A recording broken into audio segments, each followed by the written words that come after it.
Rent keeps going up every single year, and you've probably wondered why. Wages haven't kept pace. Buildings haven't fallen down. Nothing catastrophic has happened to explain it.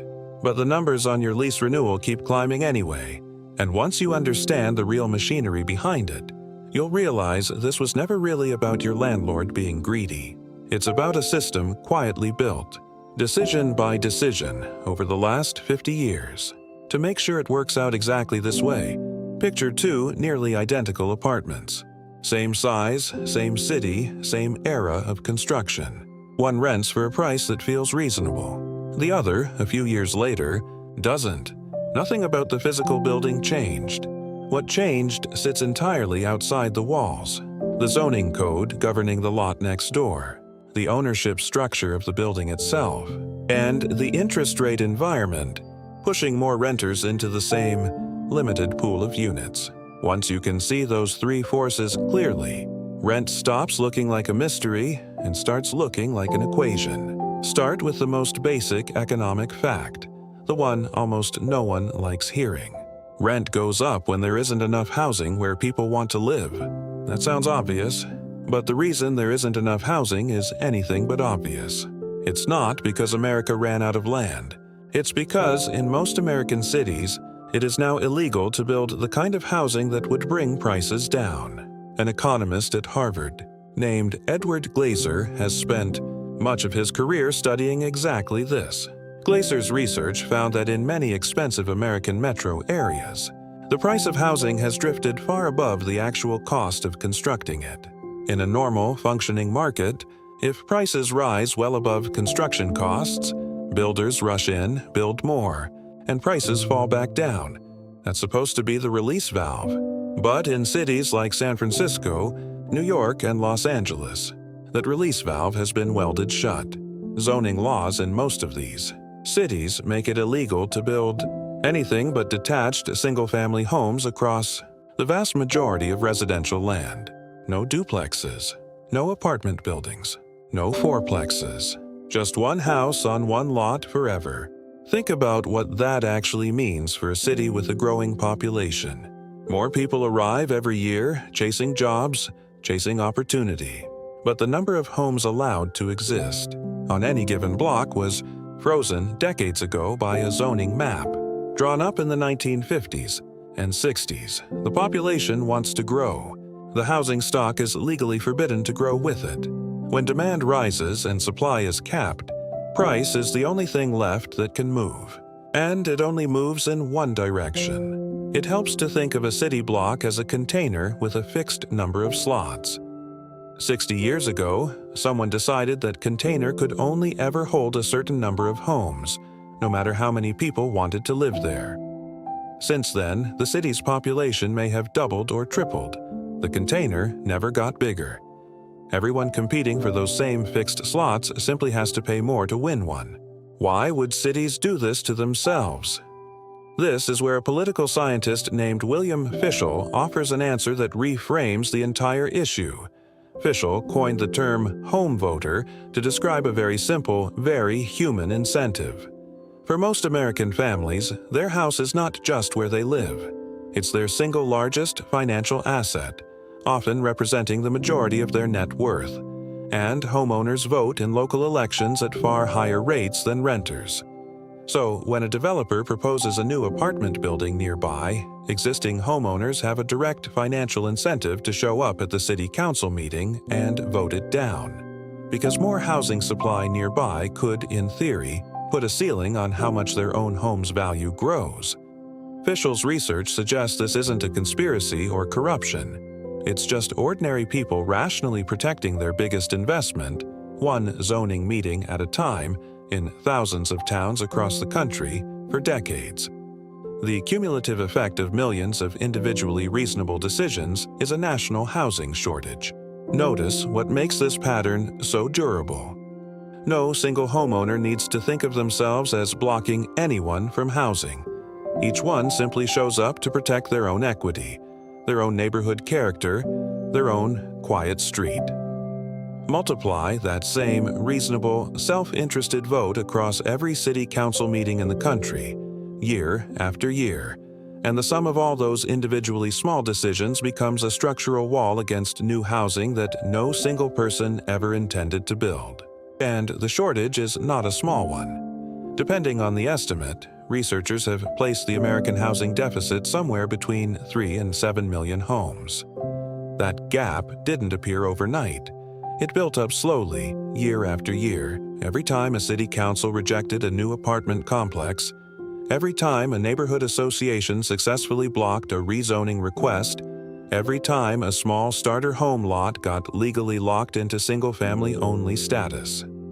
Multiply that across every growing city in the country, and you get a country where the number of new households consistently outpaces the number of new homes.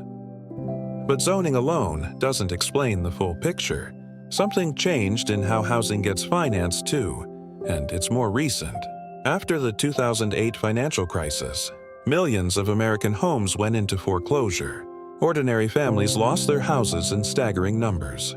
Around the same time, large institutional investors, private equity firms, and Wall Street-backed companies realized something. Single-family rental homes could be bought up in bulk, at depressed prices, and turned into a stable, growing revenue stream. Companies with billions in capital began buying entire neighborhoods worth of homes all at once, and converting them permanently into rental units. This was a genuinely new model. Before the crash, single-family rentals were mostly owned by small local landlords, people managing a handful of properties in their own town. The scale that entered the market after 2008 was different in kind. Not just degree, a single company could buy thousands of homes across dozens of metro areas, manage them centrally through software and call centers, and answer to shareholders instead of neighbors. The home stopped being a place a family might someday buy. It became a line item in a portfolio priced to maximize long-term rental yield. Researchers studying this shift have found that in some metro areas, institutional investors now account for a meaningful share of all single-family home purchases and an even larger share of all cash purchases specifically. That matters because it changes who a young family is competing against when they try to buy their first home. It's no longer just a bidding war against other families. In many markets, it's a bidding war against firms that never plan to sell, that can pay in cash, close in days, and that have every financial incentive to keep the national rental pool exactly as tight as possible. Once a home is absorbed into that model, it functionally leaves the for-sale market forever. It becomes a permanent rental asset on someone's balance sheet.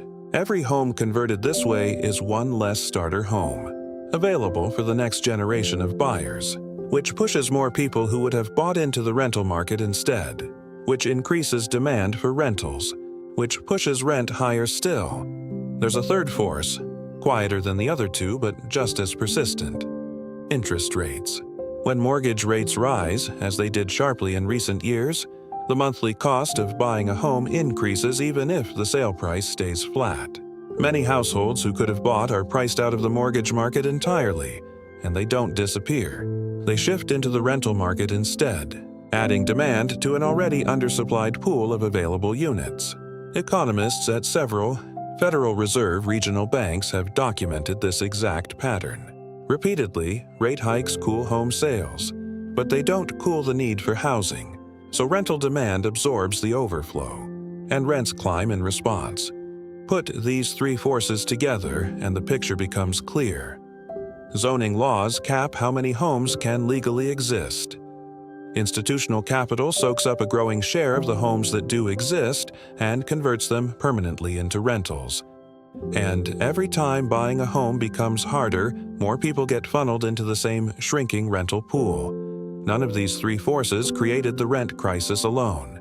Together, they compound each other, each one making the others worse. It's worth pausing on how strange this actually is compared to most other products in a modern economy. When demand for a product rises, companies usually respond by manufacturing more of it. That's how markets are supposed to work. But housing supply doesn't respond that way, because in most cities, it legally can't. A factory can add a second shift.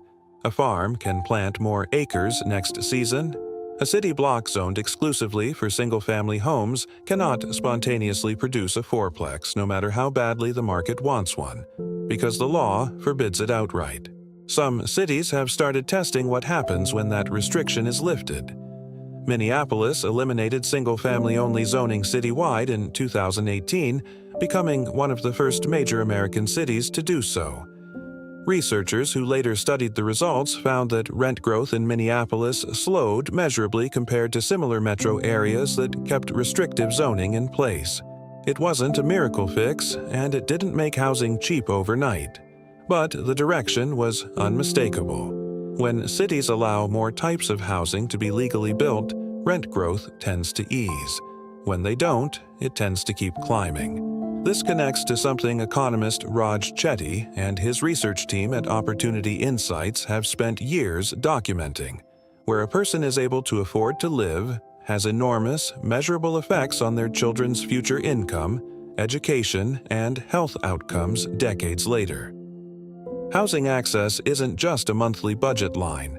It's one of the primary gatekeepers of economic mobility in America.